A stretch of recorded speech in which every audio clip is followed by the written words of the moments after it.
Okay. Nah, ada puisi lagi Pak Ben? Tadi sebenarnya sebelum ini Pak, udah ada terbayang sebuah puisi, tapi ternyata hasrat saya membunuh puisi yang akan lahir. Ya kan? Tadi saya ada keinginan untuk ngopi ya kan. Ketika saya menuruti keinginan itu ternyata benih puisi tadi langsung hilang. Iya, iya. Atau gini Pak Ben, kan kalau musik itu ada jam session kan? Ya. Di mana orang tiba-tiba spontan naik ke panggung, kemudian jam session itu memainkan musik saat itu juga. Nah sebetulnya kan kita bisa mengadakan puisi jam session gitu. Jadi saat itu juga kita spontan berpuisi gitu. Yeah. Itu asik loh. Asik banget. Asik loh. Tapi ada satu lagi puisi Rumi yang mungkin ini cocok bagi, sebetulnya kan ini puisinya kan tetap untuk sebuah cinta yang bukan untuk manusia kan, tetapi kadangkala puisi-puisi ini untuk pembenaran bagi mereka yang lagi patah hati, Bagi mereka yang sedang bucin. yang sedang bucin itu pakai puisi-puisinya Rumi juga. Iya. Ya karena kan sekali lagi kan pemanaan itu kan bisa ditarik ke fase apa aja gitu kan. Dan ini kadang-kala juga digunakan oleh mereka-mereka yang patah hati, walaupun Rumi saya yakin nulisnya ini kan bukan untuk patah hati kepada manusia kan. Puisi itu ditulis begini. Ketika sedih aku bersinar bagaikan bintang pagi. Ketika patah hati, hakikatku justru tersingkap sendiri. Cakep. Ketika aku diam dan tenang seperti bumi, tangisanku bagaikan guntur yang menggigilkan surga di langit tertinggi. Ini salah satu yang saya suka, Pak. Nah, menggambarkan kesedihan.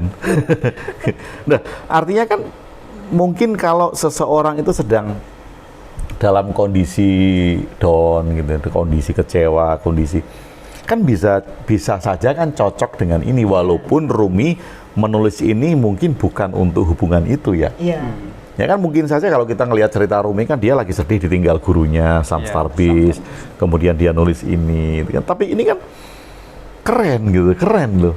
Keren kan kalau sedih aku bukan menjadi orang yang tak berguna. Loh, ketika sedih aku bersinar bagaikan bintang pagi. Nah, kesedihanku itu malah merupakan energi pemicu kan? Ya untuk menumbuhkan jadi semangat gitu. Bintang pagi itu yang masih Padahal, indah, iya, yang belum panas banget kan. Pagi hari gitu. Artinya dia masih menerima itu sebagai suatu hal yang membangkitkan dia. Gitu. Ketika patah hati, hakikatku justru tersingkap sendiri. Yes, keren. Jadi sebetulnya patah hati bukan sesuatu yang nista, bukan sesuatu yang yang perlu disesali ya, karena dari situ berlarut gitu. Ya, ada sesuatu tapi juga yang bisa jangan sampai ini menjadi pembenaran kan Pak Ben. Larut-larut di situ. Nah, kemudian ketika ada orang yang patah hati dan sudah seminggu tetap patah hati, dia membenarkan ini. Loh, ngapain aku harus bangkit? Toh kata Rumi, ketika patah hati hakikatku justru tersingkap sendiri kan gitu kan. Itu kan jadi pembenaran kan? Ya, itu hakikatnya memang pemalas, Pak. Terbuka dia di situ. Tersingkap bahwa dia pemalas ya. Itu juga. Tapi memang sesuatu yang unik. Saya ada satu, tiba-tiba ada lintasan ya. Di rasa saya nggak tahu nih. Barangkali ada suatu cinta yang tiba-tiba lewat. Tiba-tiba mengalir kata-kata yang bisa saya baca begini. Aku ingin membuka pintu rumahku semata-mata agar bisa melihat engkau melintas. Aku ingin membuka jendela-jendela rumahku semata-mata untuk menerima kehadiranmu. Tapi sudah aku buka pintu, sudah aku buka semua jendela, dan engkau tak juga muncul di hadapanku. Engkau tidak membalas rinduku. Aku termenung, apa yang salah? Dan ternyata dari dalam muncul suara bahwa ternyata aku lupa membuka hatiku sendiri. Keren. Ya, keren. Nah, Mantap. ini kan puisi Pak Ben tadi kalau diterima oleh kaum akal, itu pintu rumah Pak Ben digembok semua. Iya. Iya kan? Ya gimana mau sehat? Lah, Gitu. karena kan dia khawatir Pak Ben buka pintu tuh nunggu seseorang Iya. kan. Jangan-jangan dia buka pintu mau lihat seseorang yang lewat tadi kan. Nah itu keren loh. ternyata clue-nya ada di belakang, Pak. Iya, Nah, iya, iya. ya, kalau dari itu tadi ya, gitu. Tapi Rumi ini konon muncul sebelumnya memang sudah, karena memang mendalami kumpulan puisi-puisinya dari siapa ya? Saya agak lupa itu. Salah satu guru yang menyebutkan bahwa ketika Rumi berjalan dengan bapaknya, beliau ini mengatakan, aku melihat lautan, aku melihat samudra dituntun oleh sebuah telaga. Jadi ini menggambarkan bahwa bapaknya ini kan sudah sebenarnya orang yang memang sudah terkenal ya, waktu itu memang sudah terkenal, dan bagi orang itu masih sebuah telaga. Dia melihat yang lebih luas lagi, yaitu si Rumi itu. Waktu itu Rumi masih berumur 12 tahun. Nah, dia udah melihat jauh bahwa suatu saat dia akan mengalahkan bapaknya, ketenarannya, dan itu memang terbukti. Gitu. Nah, itu lebih terasa lagi ketika ketemu dengan Sam. Ya, dan sangat mungkin sekali bahwa tidak ada guru yang lahir tanpa guru. Ya. Oh, itu nggak ada. Enggak gitu ya. Guru itu akan lahir dari guru. Kenapa? Karena orang ini siapa dia kan pasti belajar kan. Hanya ada yang jujur dan tidak. Gitu. Yang nggak jujur yang mengatakan bahwa guru itu adalah guru goib. Lahir dari infinite. Iya. Dan bisa bertukar posisi ya Pak ya. Seperti di kasus Rumi ini, dulu beliau berguru sama, ketika bapaknya ini kan punya murid setia ya, namanya Burhanuddin. Nah, ternyata ketika bapaknya Rumi ini wafat, nah posisinya ini Rumi berguru dengan Syekh Burhanuddin ini. Tapi ketika Rumi berkembang, posisinya jadi terbalik. Sang Burhanuddin ini yang berguru pada ya, bisa jadi, bisa, dan bisa seperti itu gitu. Ya. Dan ini bukan masalah soal rendah tinggi ya, ini adalah masalah pemahaman, kedalaman pemahaman. Iya. Hakikatnya apa bukan ini Pak, bahwa kan sering saya dengar ya bahwa setiap orang itu adalah guru pada fasenya masing-masing. Itu betul Pak ya? Itu iya, itu betul. Bahkan anak kecil pun bisa menjadi guru kita. Semua hal kan? Ya, semua hal. Ya. Hanya kalau kita membatasi bahwa orang itu nggak punya guru, atau saya tidak belajarnya pada yang goib-goib tadi itu kan. Itu kan pasti ada satu komoditas yang mau disembunyikan supaya dia selalu tampak menjadi sosok otoritas gitu. Atau bahkan ada yang pernah berguru kemudian nggak ketahuan gurunya siapa itu apa Pak? Bahkan bukan hanya nggak ketahuan tapi memusuhi gurunya. Gurunya dianggap dajjal malah. Padahal itu adalah guru yang melahirkan, yang sudah memberi ilmu itu kan bisa pengetahuan, bisa banyak. Tetapi kemudian itu dinafikan bahwa gurunya sudah dianggap dajjal. Gurunya itu berkesadaran rendah, terjerembab dalam kesadaran demon. Wah, ini kan lebih parah gitu, parah. Aduh, ini kalau tadi kembali ke cinta, berarti dia tidak memiliki benih cinta. Ya, mungkin bahkan dia pun nggak bisa baca puisinya Rumi. Bisa jadi. Iya. Ya kan, kalau orang membaca puisi dengan sentuhan-sentuhan perasaannya, tentu kan perasaannya sendiri kan harus lembut. Harus lembut. No, kalau hati kita lagi sekeras batu gitu, baca puisi-puisi lembut ya pasti nolak lah. Iyalah. Makanya saya pernah bilang sama teman bahwa jangan suka meremehkan orang yang terlihat lebay, Pak. Ya kan? Jangan terlihat bisa jadi dulunya itu dia adalah sebongkah karang yang kokoh. Terpaan badai, terjangan ombak membuatnya dia hancur, ya kan, menjadi butiran-butiran pasir yang lembut. Dulu itu dia berangasan, ya kan. Tapi ketika kehidupan memporak-porandakannya, ombak-ombak menghancurkan, dia menjadi pasir, butiran pasir. Ini berlaku di ranjang nggak Pak Ben? Bisa jadi, Pak. Kok bisa jadi? Di apapun ini, Pak. Apapun medianya bisa. Dan misalnya dia pasangannya, dia harus bisa ngumpulin pasir-pasir itu ya, supaya bisa jadi karang kembali. Perlu dipraktekkan ya sebenarnya Pak.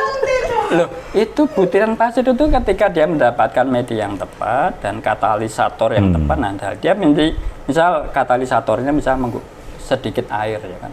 Begitu dia ini menjadi padat lagi, Pak. dia Ya. menjadi menggumpal lagi kan. Nah itu cocok dengan puisi Rumi yang tadi kan, Apa itu, ketika aku patah hati, hakikatku justru tersingkap sendiri Tersingkap gitu kan. sendiri, ya. Karena sudah jadi butiran pasir tadi. Luas, makanya luas gitu. Aduh, iya. Ayo, apalagi Bun yang kira-kira ini Bun? Puisi-puisi Rumi. Kadang-kadang karena puisi Rumi ini kelihatannya sulit untuk dihafalkan. Oh iya, dan Iya, memang nggak harus Karena Tidak dihafalkan. harus dihafalkan, ya. dia harus Iya. dibaca sekilas dan dia Dan bisa diresapi diserap. kan. Kayak tadi, tentang yang cinta tadi Pak Ben. Karena cinta segalanya menjadi ada. Nah, Kalau tidak ada cinta, misalnya, kan kita tidak menganggap bahwa segalanya menjadi ada. ya, Misalnya gini, sebetulnya Pak Ben ada. ya, Tetapi karena saya benci, saya kan nggak menganggap Pak Ben ada. ya, Iya. Karena saya cinta, maka Pak Ben ada di depan saya gitu. Kalau saya nggak cinta, saya benci, malah bahkan, wah di depan saya kan Di saya depan cuek. aja nggak Wah, cuek. kelihatan ya? Iya, di FB pun diblok. ya, aduh, gawat deh. Oh, dianggap nggak ada kan gitu kan. Kok saya jadi ikut merasakan ya? Itu tadinya cinta dulu. Sebentar. Kan? Iya. Awalnya dari Ini cinta. perasaan atau korban? Korban perasaan. Korban perasaan betul beli. Aduh. Kebanyakan korban perasaan. Itu korban perasaan. Nah, Iya. karena cinta segalanya menjadi ada. Dan hanya karena cinta pula maka ketiadaan nampak sebagai keberadaan. Loh ini kan keren banget Keren kan? banget, keren Pak. Ketiadaan nampak sebagai keberadaan karena cinta. Ya. Jadi jangan-jangan, ini kan jangan-jangan lagi kan. Jangan-jangan karena cinta kita kepada ketiadaan. Namanya ketiadaan. Maha luas. Kan ketiadaan kan maha luas. Kita nggak bisa mengukur, Tak terbatas. nggak terbatas.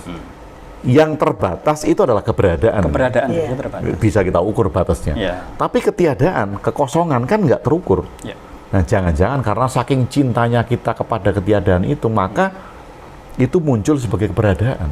Sebagai sebuah keberadaan. Dan itu kita simbolkan sebagai Tuhan. Nah, karena hanya dengan begitulah pikiran bisa menangkap itu ya. Betul. Hanya bisa menangkap bahwa sebenarnya kan untuk mengekspresikan cinta kan Iya. itu kan. Gitu kan. Satu sisi itu bagus, satu sisi dia mengkerdilkan sebetulnya Pak. Iya. Ya, Kalau kita maksudnya kalau memaknai, salah Pak, ya. memaknai. Salah memaknai. Tapi kalau kemudian maknanya kita kepada cinta, pada cinta kepada semua hal yang ada di alam semesta, maka itu adalah cinta kita kepada ketiadaan kan. Ya. Justru karena cinta kepada ketiadaan maka muncul keberadaan. Muncul keberadaan. Ini kan keren banget kan. Keren. Dan nggak mungkin, ya kalau saya mengatakan nggak mungkin kan, nggak mungkin bahwa diksi ini lahir dari pikiran logis. Oh enggak, ini pasti melampaui Pak ya. Gitu. Nah, yang saya ini kan Pak, yang saya perhatikan Rumi itu awalnya kan orangnya kan logis banget. logis ya. Ketika dia berbalik seperti ini, kira-kira apa Pak ini? Iya, kan fase ya. Iya. Jadi kembali ke fase aja. Betul, kembali ke fase dan tidak ada fase yang benar dan fase yang salah kan, tetap fase. Jadi ada, misalnya kita kasih perbandingan gitu. Walaupun ini tetap nggak bisa dibandingkan karena dua-duanya ini adalah guru besar dan guru mulia, Rumi sama Ibnu Arabi. Gitu. Ini kan pendekatannya berbeda kan. Rumi itu adalah pendekatannya tasawuf, Ibnu Arabi itu pendekatannya filsafat. Nah ini kan nggak bisa disatukan. Filsafat sama tasawuf kan nggak bisa disatukan. Karena apa? Filsafat ini memandang mau menjelaskan sesuatu yang nggak nampak menjadi logis. Kehidupan itu adalah perjuangan misal. Itu kan falsafah. Didefinisikan ya. Betul. Kehidupan itu adalah cinta misalnya. Kehidupan itu adalah sesuatu yang harus kita perjuangkan. Karena apa? Karena mau memandang bahwa kehidupan yang dialami ini bisa dilogiskan dalam tindakan manusia. Iya. Tapi kalau kita tanya sama Rumi, misalnya, Rumi akan bilang kan, kehidupan itu adalah batu yang tak bersuara. Kehidupan itu adalah angin yang bergema. Kehidupan itu adalah laut yang tak pernah berhenti untuk menampilkan ombak-ombaknya kan. Pendekatannya kan sangat beda. Kalau Rumi lebih dari semua sisi kehidupan Pak ya. Dan dia bukan bukan mau menjelaskan dengan filsafat Iya, yang logis. Gitu. Karena semuanya adalah makna kan bagi Rumi. Dan di tasawuf ini kan makna yang diselami.